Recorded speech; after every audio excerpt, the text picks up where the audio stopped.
Shalom semuanya. Seperti biasa ya, kita nyanyi dulu.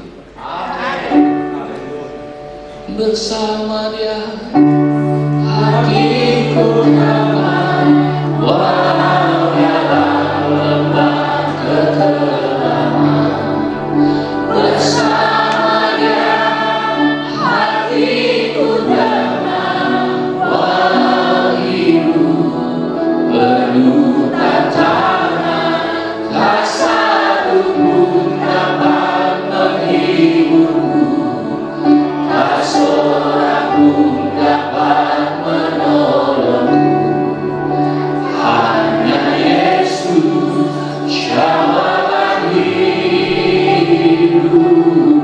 Dengan segera hati bersama Dia, bersama Dia hatiku damai, walau dalam lembah kekelaman.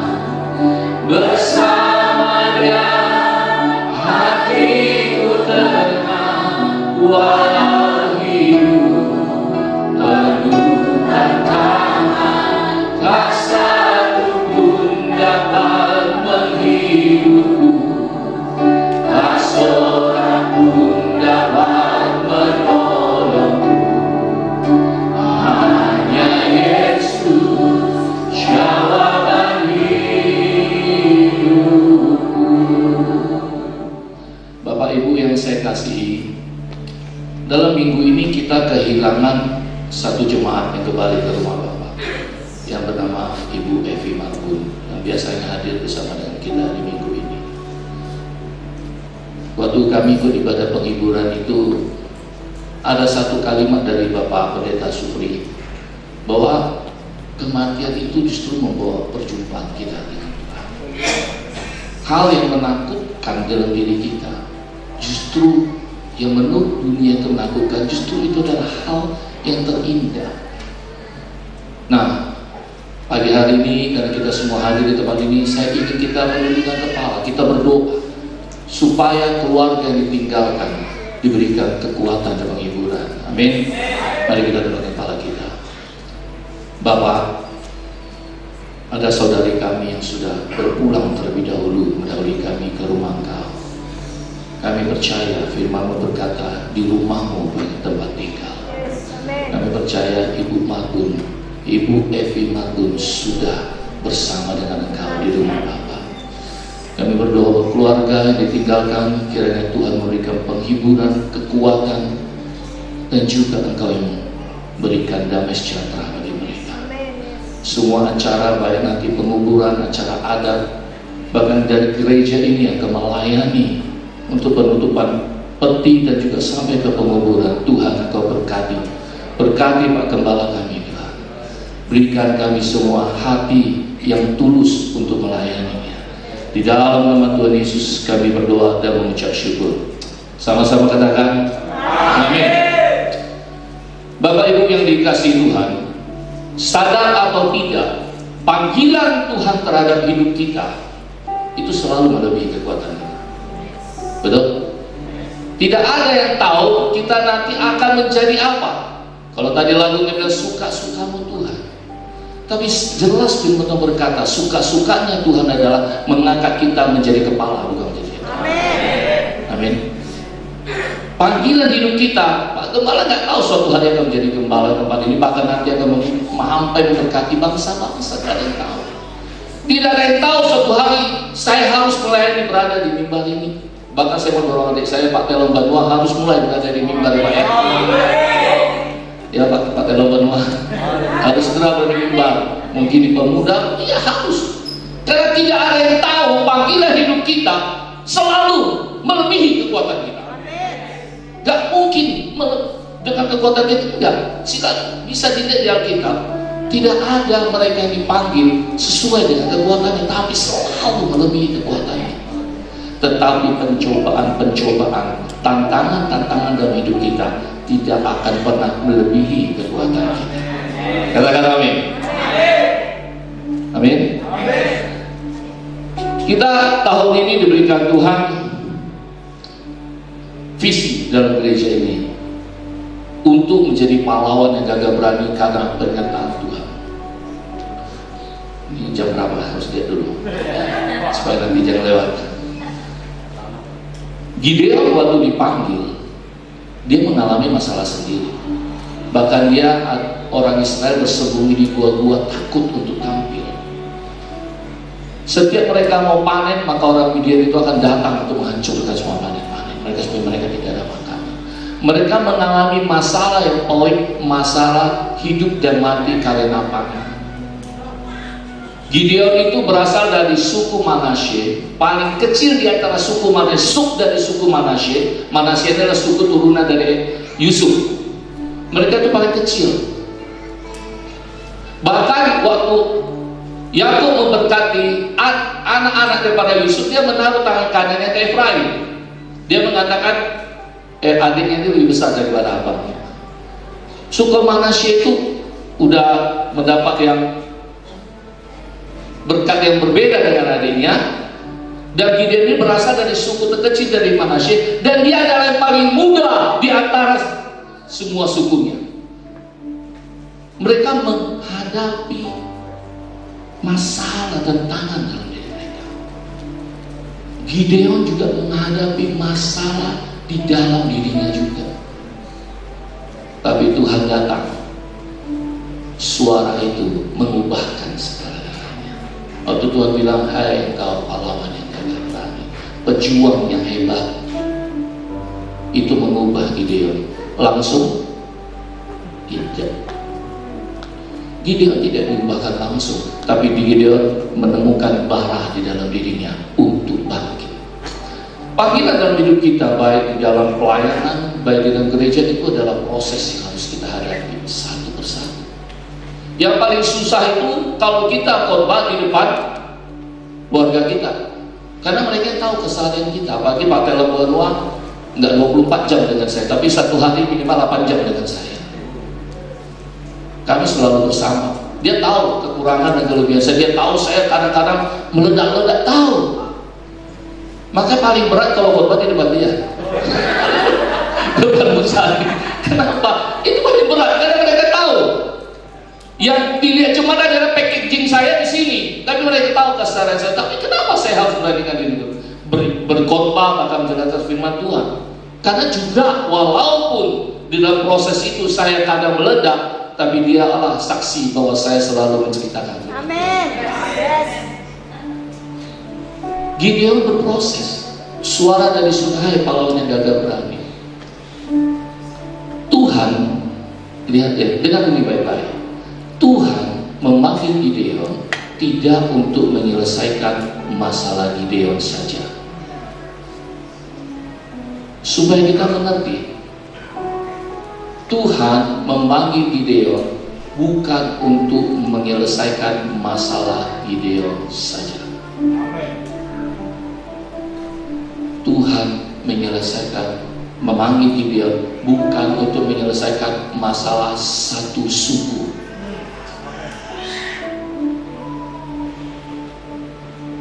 Tuhan memanggil Gideon untuk menyelesaikan masalah satu bangsa.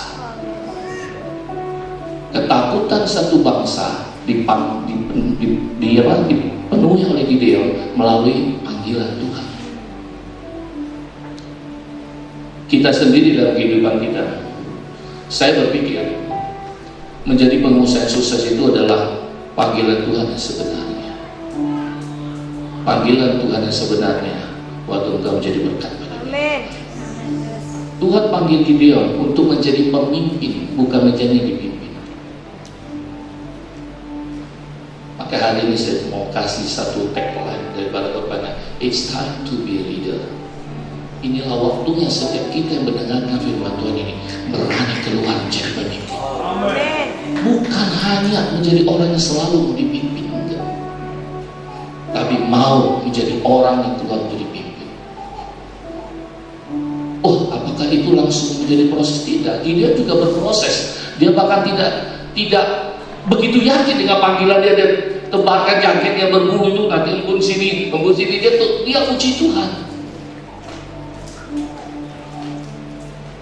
Gideon tidak dipanggil untuk menyelesaikan masalah sendiri, bahkan Tuhan tidak menyelesaikan masalah Gideon terlebih dahulu.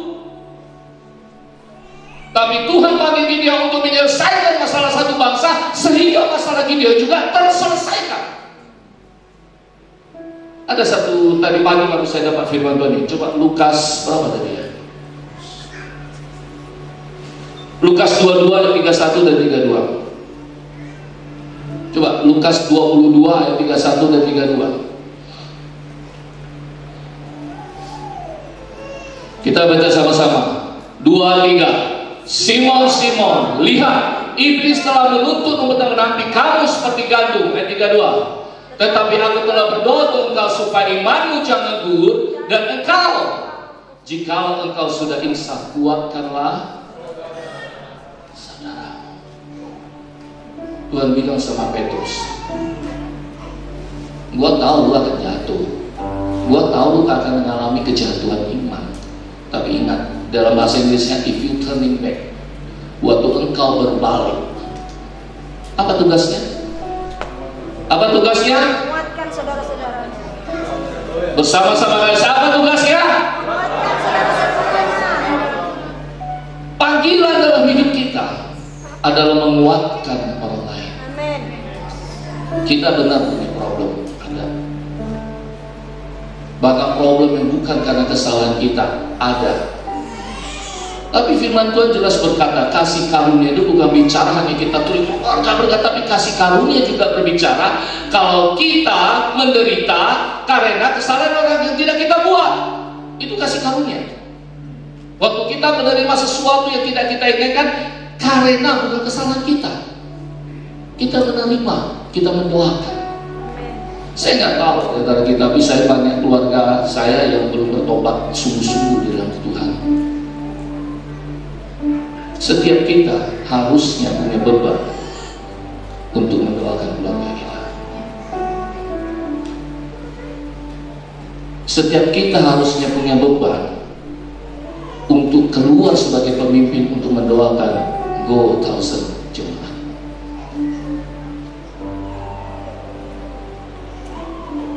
Setiap kita harusnya punya beban mulai berdiri sebagai pemimpin untuk mendoakan bangsa. Karena ciri khas dari para pemimpin adalah satu, tidak mementingkan dirinya sendiri. Seringkali dalam kehidupan kita ini, kalau kita diberuntungkan, orang itu menguntungkan kita, maka kita akan lebih respect kepada orang itu.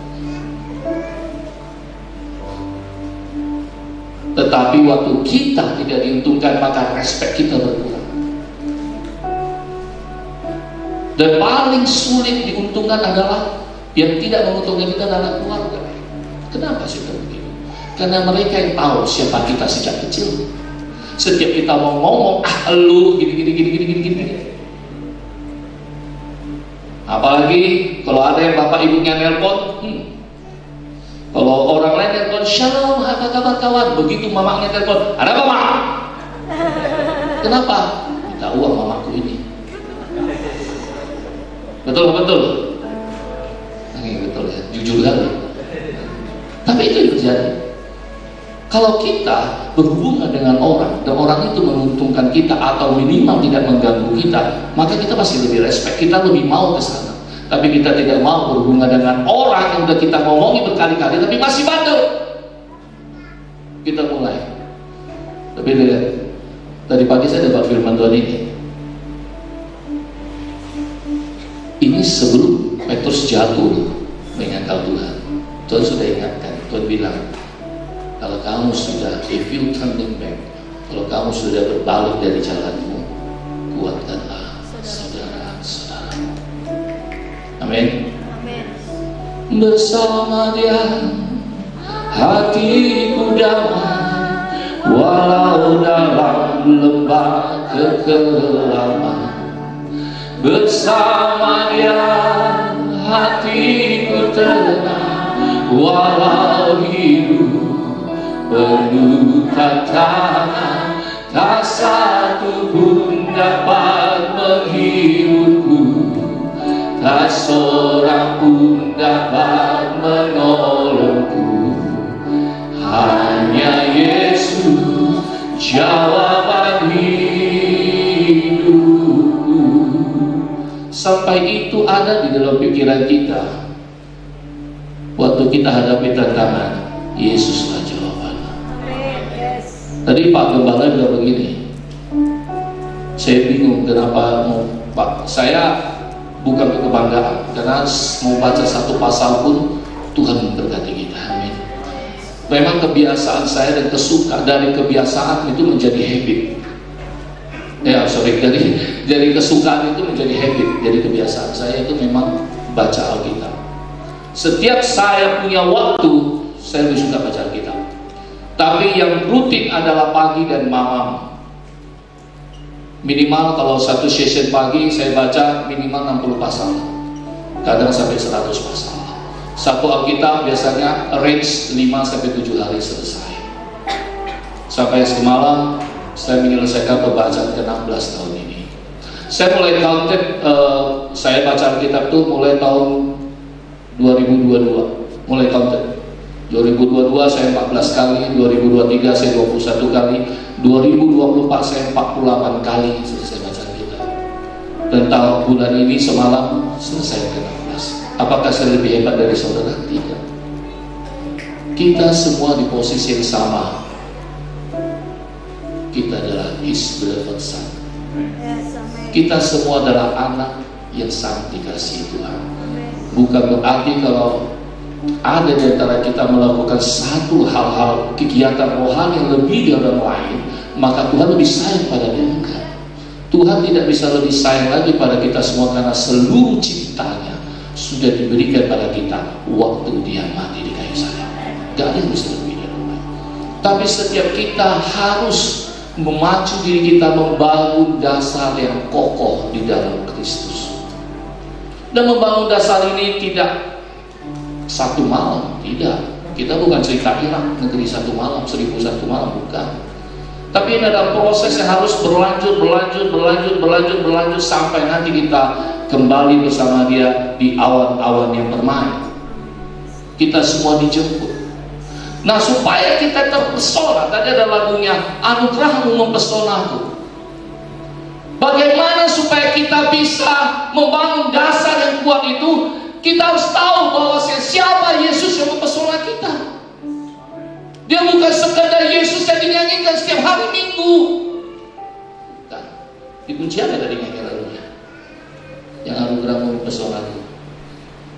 Apa artinya tadi ya? Ku mau selalu bersyukur kepadamu Tuhan. Anugerahmu mempesonaku, selalu dan selalu kau angkat hatiku, kau membuatku berharga di matamu. Sekali lagi bersama, ku mau selalu bersyukur kepadamu Tuhan. Anugerahmu mempesonaku, selalu dan selalu kau angkat hatiku, kau membuatku berharga di matamu. Temukan ini waktu engkau memuji dan menyembah, waktu engkau membaca Alkitab, engkau melihat engkau sangat berharga di mata Tuhan. Makanya saya kalau baca Alkitab itu kadang nggak mau berhenti kalau nggak diteriak sama Musani, ayolah cepat katanya. Serius. Kadang saya bisa tenggelam berjam-jam. Kenapa? Saya temukan saya berharga di sini. Saya temukan jawaban itu di situ. Waktu masalah datang, di dalam usaha kami juga, saya lebih suka tenggelam di dalam firman Tuhan. Kenapa? Kita harus sampai di dalam pikiran kita terbentuk, apapun masalah yang datang, hanya Yesus jawabannya. Bukan karena pengalaman kita, bukan karena gelar kita, bukan karena uang kita, bukan karena kuat dengan, tapi cuma Yesus sebagai jawaban. Amin. Kita buka Ibrani 1 ayat 1-4. Jadi saya mulai 9:49. Oh udah 15 menit lagi ya. Kita baca sama-sama ya, 1 sampai 4, 2, 3. Setelah pada zaman dahulu Allah berulang kali dan dalam berbagai cara berbicara kepada nenek moyang kita dengan perantaraan nabi-nabi, maka pada zaman akhir ini Ia telah berbicara pada kita dengan perantaraan anaknya yang telah Ia tetapkan sebagai berhak menerima segala yang ada. Oleh Dia Allah telah menjadikan alam semesta. Ia adalah cahaya kemuliaan Allah dan gambar wujud Allah, dan memegang segala yang ada dengan firman-Nya yang penuh kekuasaan. Dan setelah Ia selesai mengadakan pengujian dosa, Ia duduk di sebelah kanan yang maha besar, di tempat yang maha tinggi, jauh lebih tinggi daripada malaikat-malaikat, sama seperti nama dikaruniakan kepadanya jauh lebih indah daripada nama-Nya. Zaman dahulu Tuhan berbicara kepada nabi-nabi melalui Tuhan berbicara pada suatu bangsa melalui nabi-nabi. Kalau yang dikatakan oleh nabi ini dilaksanakan, maka hukuman tidak turun. Tapi kalau tidak mereka laksanakan bangsa itu, maka hukuman itu turun. Lihat, nabi-nabi zaman dahulu mereka mendapatkan anugerah. Tapi zaman akhir ini Ia berbicara melalui anaknya Tuhan kita Yesus Kristus. Ada perbedaan yang sangat mencolok. Sebagian besar dari nabi-nabi itu mati. Makanya kalau kita baca kitab Yosua setelah Musa mati, kalau kita baca kitab Hakim-Hakim dimulai setelah Yosua mati, setelah Samuel mati. Bahkan di kitab Yesaya dikatakan walaupun mau Daniel, Musa di depan memohon kepada Tuhan, Tuhan tidak akan mengampuni bangsa itu. Betul? Di kitab Yesaya nanti baca. Tetapi perbedaannya, di zaman akhir ini Ia berbicara melalui anaknya. Siapa ini? Tuhan kita Yesus Kristus. Tuhan yang sama yang berbicara pada Gideon, hai engkau pahlawan yang gagah berani. Tuhan yang sama yang berbicara menciptakan langit dan bumi, maka jadilah terang. Lihat, zaman nabi-nabi mereka mendapatkan anugerah, tetapi zaman akhir ini Tuhan Yesus memberikan anugerah. Perbedaannya sama, Dia memberikan anugerah. Maka di dalam kitab Yohanes 1:16 dikatakan ini, oleh dari kepenuhannya maka kita menerima anugerah demi anugerah. Kenapa harus ada anugerah demi anugerah? Langkah kita tidak tahu, tapi Tuhan selalu katakan anugerahmu cukup bagimu. Anugerah itu selalu membuat kita sangat berharga di mana Tuhan. Tidak ada satupun, saya bilang di dalam khotbah terakhir sini, tidak ada satupun di antara kita yang hadir di tempat ini karena rutinitas. Tidak.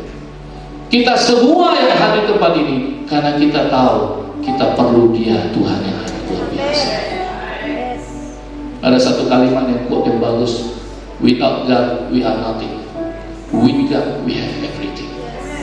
Amen. God like oxygen. You cannot see Him, but you need Him every single time of your life.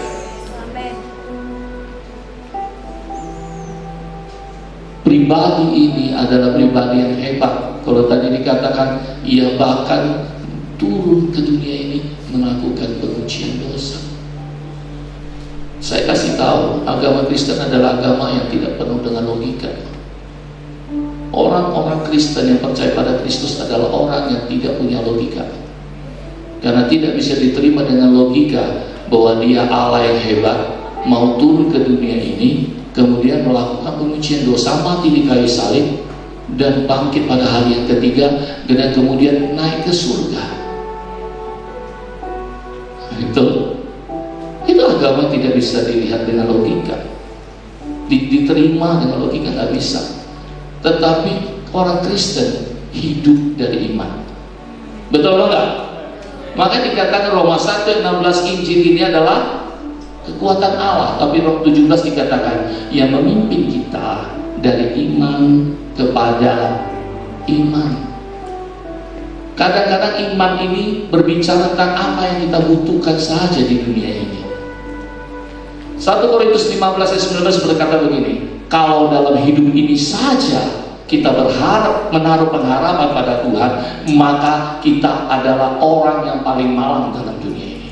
Coba 1 Korintus 15 ayat 19.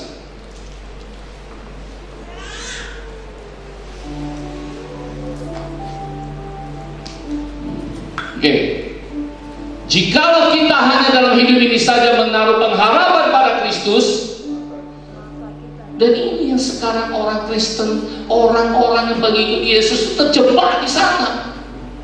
Kita selalu terjebak supaya kalau kita menjadi orang Kristen, kalau kita ikut Tuhan, kita selalu takut hal yang tidak baik terjadi dalam hidup kita.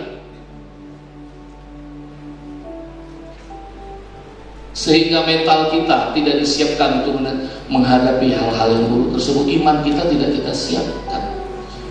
Kita terjebak hanya, wah kalau kita diberkati harus begini.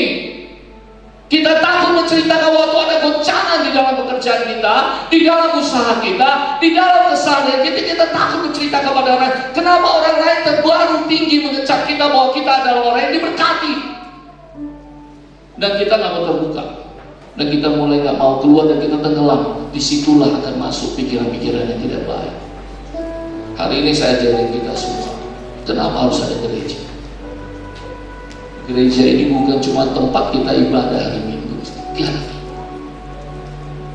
Kenapa harus ada gembala? Kenapa harus ada Bapak Pendeta yang lain? Ada Pak Timata, Pak Supi, Pak Mentari, Pak Saul, Pak Boy, Pak Jai. Kenapa? Ada Pak Chelsea. Kenapa harus ada? Gereja ada Pastor Riki, Bu Riki. Gereja ini membuka diri supaya setiap kita, kalau kita ada kendala apapun dalam kehidupan kita, kita boleh bercerita dan minta didoakan. Ada Bunda Lista, silakan. Banyak di antara kita semua di sini, kita takut untuk bercerita. Kita maunya waktu kita berkumpul, kita bercerita hal-hal yang enak. Tapi kita lupa mau menceritakan keluh kesah dalam diri kita. Kita semua harus bisa terbuka menceritakan itu. Kalau mencapai 1000 jemaat. Kenapa? Karena waktu kita terbuka, maka orang yang kita ceritakan, dia sedang menjadi leader untuk tidak mementingkan dirinya sendiri. Dia mulai bergerak. Amin. Ayo rubah mindset kita, rubah mindset kita. Panggilan hidup kita itu bukan hanya itu. Kalau dalam hidup ini saja menaruh pengharapan pada Kristus, kita ini orang-orang yang paling malang dari segala manusia. Hidup ini harus berarti, amin. Karena waktu kita berharga, kita juga mau orang lain berharga. Saya tutup di ayat ini 2 Korintus 10 ayat 7.